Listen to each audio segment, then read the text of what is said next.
ভগবতে বাসুদেবায় নমঃ। নমস্কার, চলে এসেছি আপনাদের কাছে আবার একটি নতুন অধ্যায়ের আলোচনা নিয়ে।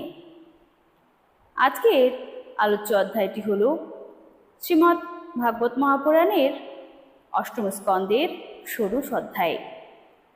মহর্ষি কশ্যপ কর্তৃক অদিতিকে পয়ব্রতের উপদেশ দান।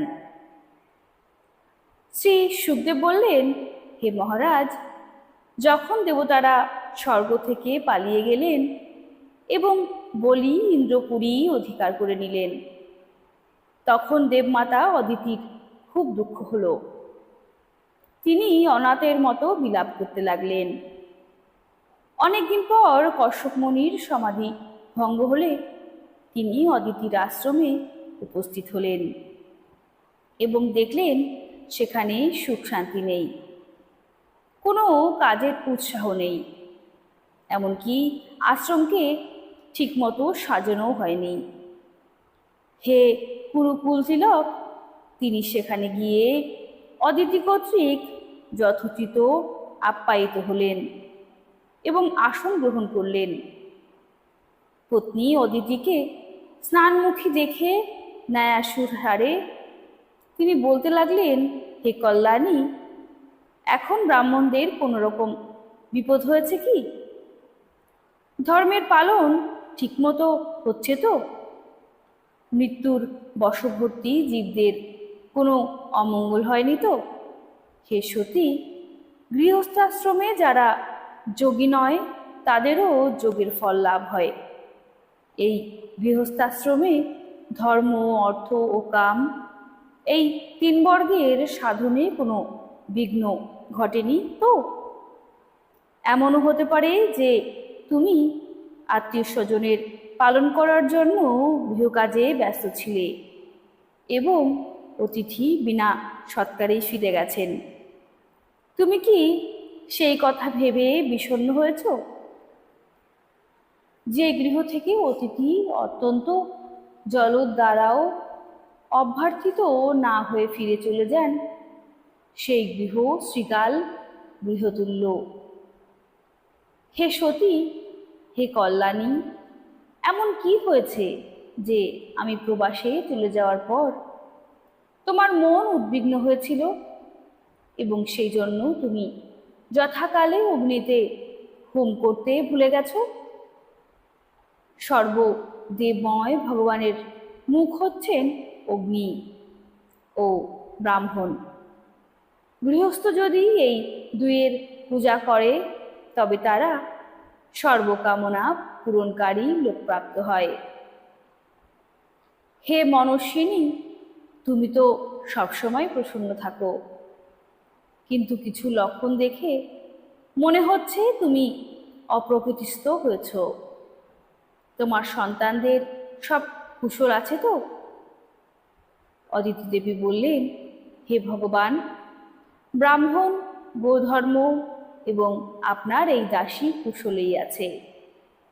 হে স্বামীন, এই গৃহস্থ আশ্রম অর্থ ও কামের সহায়ক। হে প্রভু, আমি নিরন্তর আপনার ধ্যান করি বলে অগ্নি, অতিথি, সেবক, ভিক্ষুক এবং অন্যান্য প্রার্থীরা নিরন্তর শতকৃত হয়ে থাকেন, কেউই তিরস্কৃত হন না। আপনার মতো প্রজাপতি যখন আমায় এমন করে ধর্মোপদেশ দান করেন, তখন হে ভগবান, আমার কোনো কামনা কি কখনো অপূর্ণ থাকতে পারে? হে আর্যপুত্র, সৎগুণী, রজগুণী বা তমগুণী সকল প্রজাই আপনারই সন্তান। কিছু আপনার সংকল্প থেকে এবং অনেকে আপনার শরীর থেকে জন্মগ্রহণ করেছে। ভগবান, অসুর কিংবা দেবতা, সব সন্তানের প্রতি আপনার সমভাব। তথাপি স্বয়ং পরমেশ্বর ভক্তদের মনোবাঞ্ছা পূর্ণ করে থাকেন। হে দেব, আমি আপনার সেবিকা, আপনি আমার মঙ্গলের কথা চিন্তা করুন। হে মর্যাদা পালক প্রভু, শত্রুরা আমাদের সম্পত্তি ও বাসস্থান অপহরণ করেছে। আপনি আমাদের রক্ষা করুন। শক্তিশালী অসুররা আমার ঐশ্বর্য, ধন সম্পত্তি, যশ এবং স্থান অধিকার করে সপুত্রক আমাকে গৃহহীন করেছে। তাই আমি দুঃখ সাগরে নিমজ্জিত হয়ে আছি। হে সাধু, হে মঙ্গল কীর্তম, আপনা অপেক্ষা অধিক কেউ আমার মঙ্গল কামনা করবে না। সুতরাং হে মঙ্গলকারী ভগবান, আপনি সংকল্প করুন যাতে আমার পুত্ররা সব সম্পত্তি আবার ফিরে পায়। শ্রী সুখদেব বললেন, এইভাবে অদিতি কর্তৃক প্রার্থিত হয়ে মহর্ষি কশ্যপ বিস্ময় ও স্মিতহাস্যে বললেন, অতীব আশ্চর্যের বিষয়, ভগবানের মায়ার কি প্রবল শক্তি! সমস্ত বিশ্ব স্নেহের বন্ধনে আবদ্ধ হয়ে আছে। কোথায় পঞ্চভূতে তৈরি এই নশ্বর দেহ, আর কোথায় বা প্রকৃতির অতীত অবিনাশী আত্মা? কেউ কারোর স্বামী নয়, কেউ কারোর পুত্র নয়, আবার কেউ কারোর আত্মীয় স্বজন নয়। একমাত্র মায়ার বন্ধনেই সকল জীব আবদ্ধ। হে ভামিনী, যদি সর্বভূতের হৃদয়ে বাস করেন, নিজের ভক্তদের দুঃখ নিবারণ করেন, সেই বাসুদেবের আরাধনা করো। তিনি দীনদয়াল, তিনি অবশ্যই তোমার প্রার্থনা পূরণ করবেন। আমার দৃঢ় বিশ্বাস, ভগবানের সেবা কখনো ব্যর্থ হয় না। এতদ্ব্যতীত অন্য কোথাও কোনো উপায় নেই। অদিতি জিজ্ঞাসা করলেন, ভগবান, আমি জগদীশ্বরের আরাধনা কি বিধিতে করব, যাতে সেই সত্য সংকল্প প্রভু সন্তুষ্ট হয়ে আমার মনোরথ পূর্ণ করবেন? হে দ্বিজশ্রেষ্ঠ, পুত্রদের সঙ্গে আমি ক্লেশ ভোগ করছি, তিনি যাতে শীঘ্রই প্রসন্ন হন, সেই রূপ আরাধনার উপায় আমাকে বলুন। মহর্ষি কশ্যপ বললেন, দেবী, যখন আমার সন্তান লাভের ইচ্ছা হয়েছিল, তখন আমি ভগবান ব্রহ্মাকে এই কথাই জিজ্ঞাসা করেছিলাম। তিনি বিষ্ণুকে প্রসন্ন করার উপায় স্বরূপ যে ব্রত উপদেশ আমাকে দিয়েছিলেন, আমি সেই উপদেশই তোমাকে দিচ্ছি। ফাল্গুন মাসের শুক্লপক্ষে 12 দিন শুধুমাত্র দুধ পান করে পরম ভক্তিভরে কমলনয়ন ভগবানের বিষ্ণু পূজা করতে হবে। যদি পাওয়া যায় তবে অমাবস্যা তিথিতে বর্ণবরাহ বিদারিত মৃত্তিকা নিজ শরীরে লেপন করে নদীতে স্নান করে এই মন্ত্র পাঠ করতে হবে। অবগাহন মন্ত্র। হে দেবী, আদি বরাহ ভগবান প্রাণীদের বাসস্থানের জন্য রসাতল থেকে আপনাকে উদ্ধার করেছেন। আপনাকে নমস্কার। আপনি আমার পাপ বিনাশ করুন। অতঃপর নিত্য নৈমিত্তিক ক্রিয়া সমাপনান্তে একাগ্র চিত্তে মূর্তি, ভূমি, সূর্য, জল, অগ্নি ও গুরুদেবের মধ্যে ভগবানের ভাবনা করে পূজা করবে। হে প্রভু, আপনি সর্বশক্তিমান, অন্তর্যামী এবং আরাধ্য। আপনি সকল প্রাণীর আশ্রয়স্থান এবং সকল প্রাণীর অন্তরে বাস করেন। সেই জন্য আপনাকে বাসুদেব বলা হয়। আপনি বিশ্ব চরাচর এবং তার কারণের সাক্ষী। আপনাকে প্রণাম। আপনি অব্যক্ত ও শুষ্ক এবং পুরুষ ও প্রকৃতি রূপে অবস্থান করেন। চতুর্বিংশতি গুণজ্ঞ এবং সাংখ্যশাস্ত্রের প্রবর্তক, আপনাকে নমস্কার। আপনি সেই যজ্ঞস্বরূপ, যার প্রায়ণীয় ও উদয়নীয় নামে যাজ্ঞোদয় দুটি মস্তক। প্রাতঃকাল, মধ্যাহ্নকাল ও সায়ংকাল এই তিন সময়ে আপনার 3 পদ, 4 বেদ, 4টি শৃঙ্গ, গায়ত্রী প্রভৃতি 7টি ছন্দ, আপনার 7টি হস্ত। এই ধর্মময় বিষবরূপ যজ্ঞবেদের দ্বারা প্রতিপাদিত এবং এর আত্মাও আপনি স্বয়ং। আপনাকে আমার প্রণাম। আপনি জীবের কল্যাণকারী শিব, আবার প্রলয়কারী রুদ্র, সমস্ত শক্তিকে ধারণকারীও আপনি। আপনাকে বারবার নমস্কার। আপনি সর্ববিদ্যার অধিপতি ও ভূতসমূহের প্রভু। আপনাকে প্রণাম। আপনি সকলের প্রাণ এবং জগতের স্বরূপ। আপনি যোগের কারণ এবং স্বয়ং যোগ। এর থেকে যে ঐশ্বর্য লাভ করা যায় তাও আপনি। হে হিরণ্যগর্ভ, আপনাকে নমস্কার। আপনি আদিদেব সাক্ষীভূত। আপনি নরনারায়ণ ঋষির রূপে প্রকট হয়েছেন এবং সর্ব দুঃখহারক শ্রীহরি। আপনাকে নমস্কার। আপনার শরীর মরকতমণির ন্যায় শ্যামবর্ণ। সকল ধনসম্পত্তি ও সৌন্দর্যের দেবী লক্ষ্মী আপনার সেবিকা। হে পীতাম্বর, আপনাকে বারবার নমস্কার। আপনি বরদ শ্রেষ্ঠ, সর্বপ্রকার বরদাতা, তাই জীবের একমাত্র বরণীয়। সেই জন্য ধীর ব্যক্তিরা নিজেদের মঙ্গলার্থে আপনার পদরজের আরাধনা করে থাকে। যার পাদপদ্মের সৌরভ লাভ করার জন্য সকল দেবতা, এমনকি স্বয়ং লক্ষ্মী দেবী পর্যন্ত সেবা করে থাকেন। প্রথমেই আহ্বান করবে, তারপর এই মন্ত্র দ্বারা পাদ্য, আচমন প্রভৃতি শ্রদ্ধাপূর্বক মনোযোগ সহকারে তার পূজা করবে। গন্ধ, মাল্য প্রভৃতি দ্বারা ভগবানকে পূজা করে দুধ দিয়ে স্নান করাবে।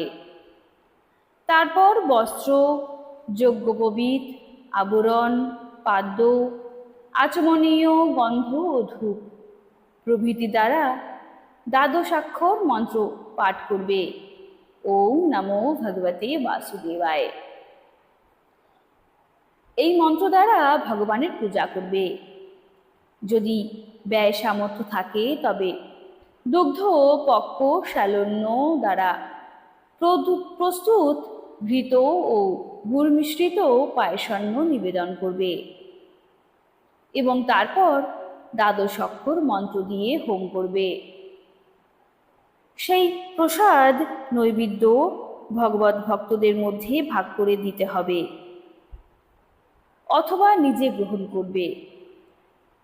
পর পূজান্তে আচমন ও তাম্বুল নিবেদন করবে। অষ্টোত্তর ও শত সংখ্যক বার দ্বাদশ অক্ষর মন্ত্র জপ করবে এবং অন্যান্য স্তব পাঠ করে ভগবানের স্তুতি করবে। তারপর প্রদক্ষিণ করে সানন্দে সাষ্টাঙ্গে প্রণাম করবে। দেবতার নির্মাল্য মস্তকে ধারণ করে দেবতাকে বিসর্জন দেবে। অন্তত পক্ষে 2 জন ব্রাহ্মণকে পায়সান্ন ভোজন করাবে। দক্ষিণা দিয়ে তাদের সৎকার করবে। অতঃপর তাদের অনুমতি নিয়ে বন্ধুদের সঙ্গে অবশিষ্ট অন্ন গ্রহণ করবে। সেই দিন ও রাত্রিতে ব্রহ্মচর্য ব্রত পালন করবে। পরের দিন প্রাতঃকালে স্নান করে পূর্বোক্ত বিধি অনুসারে ভগবানের পূজা করবে। এইভাবে যতদিন না ব্রত শেষ হয় ততদিন দুধ দিয়ে ভগবানকে স্নান করিয়ে পূজা করবে। এইভাবে সানন্দে দুগ্ধাহারী হয়ে বিষ্ণু পূজা পরায়ণ হতে হবে। প্রতিদিন পূর্ববৎ অগ্নিতে আহুতি দিয়ে ব্রাহ্মণ ভোজন করাতে হবে। এইভাবে 12 দিন দগ্ধাহারি থেকে প্রতিদিন হোম, ভগবানের আরাধনা ও পূজা করবে এবং ব্রাহ্মণ ভোজন করাবে। ফাল্গুন মাসের শুক্লপক্ষের প্রতিপদ তিথি থেকে ত্রয়োদশী তিথি পর্যন্ত ব্রহ্মচর্য ব্রত পালন করবে। ভূমিতে শয়ন করবে ও 3 বার করে স্নান করবে।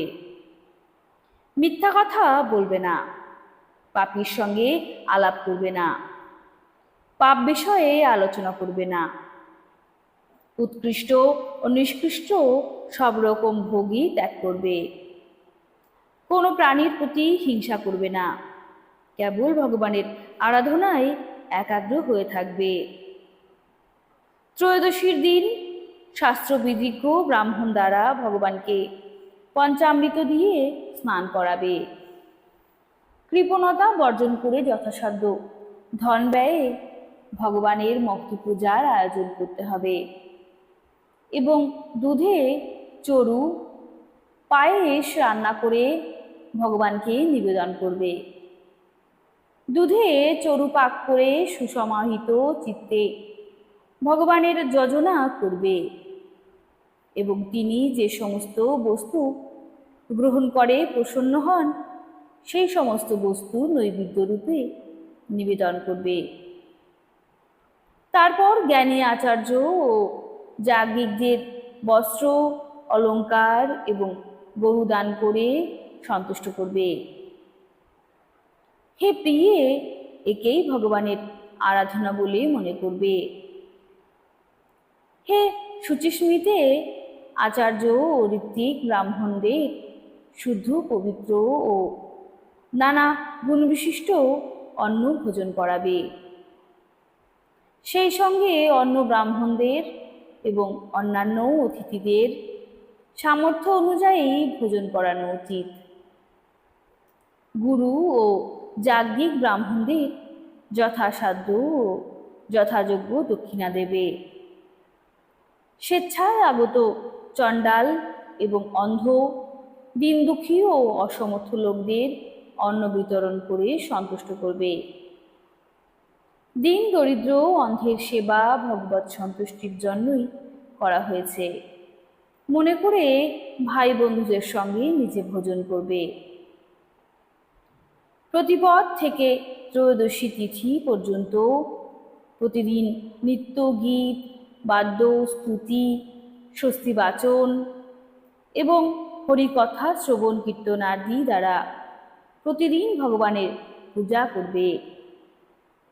এই হলো ভগবানের শ্রেষ্ঠ আরাধনা। এর নাম পয়ব্রত। পিতামহ ব্রহ্মা আমায় যেমন বলেছিলেন আমি তোমাকে ঠিক সেইভাবেই বললাম। দেবী, তুমি ভাগ্যবতী। ইন্দ্রিয়দের নিজের বশীভূত করে শুদ্ধ মনে শ্রদ্ধা সহকারে এই ব্রতের অনুষ্ঠান করে অবিনাশী ভগবানের আরাধনা করো। হে কল্যাণী, এই ব্রত ভগবানকে সন্তুষ্ট করে, সেই জন্য এর নাম সর্বযজ্ঞ ও সর্বব্রত। এই ব্রত সকল তপস্যার সার এবং এই দানে ভগবানের তৃপ্ত হন। যাতে ভগবান প্রসন্ন হন সেটি আসল নিয়ম, শ্রেষ্ঠ সংযম, শ্রেষ্ঠ তপস্যা, দান, ব্রত এবং যজ্ঞ। অতএব হে দেবী, তুমি সংযম ও শ্রদ্ধা সহকারে এই ব্রতের অনুষ্ঠান করো। ভগবান শীঘ্রই তোমার প্রতি সন্তুষ্ট হয়ে তোমার মনোরথ পূর্ণ করবেন। শ্রী মহর্ষি বেদব্যাস প্রণীত পারমহংসী সংহিতা শ্রীমৎ ভাগবত মহাপুরাণের অষ্টম স্কন্ধে অদিতিকে পয়ব্রত কথন নামক ষোড়শ অধ্যায় এখানে সমাপ্ত হলো। কেমন লাগলো ভিডিওটি কমেন্ট করে কিন্তু জানাতে ভুলবেন না। যদি কোনো ভুল ত্রুটি হয় নিজের মনে করে ক্ষমা করে দেবেন। আজকের মতো তাহলে আসি। ভালো থাকবেন। রাধে রাধে।